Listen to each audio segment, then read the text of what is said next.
មក request មើលមានទេមកមួយទៀតឥឡូវយើងមានអីគេទៀតខ្ញុំមានមួយទៀត latte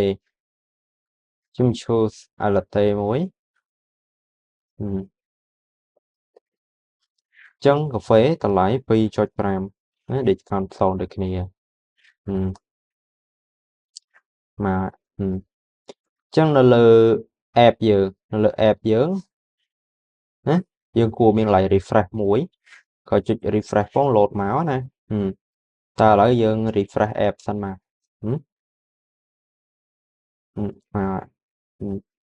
តែនេះវា scroll ពីរតង់ណា scroll ពីរតង់ដោយសារ product ហ្នឹងវានៅក្នុងអីគេនៅក្នុងgrid នេះចឹងកន្លែងហ្នឹងយើងកុំឲ្យវា scroll បានណាអូខេ app យើងគឺអូខេវិញហើយ scroll ទៅឡើងហោះជើងឡើងលើមិញវាហោះឡើងលើណាហេអញ្ចឹងបន្តមកទៀតយើងនឹងធ្វើ filter ណា filter តាមនេះមួយfilter តាម category មួយ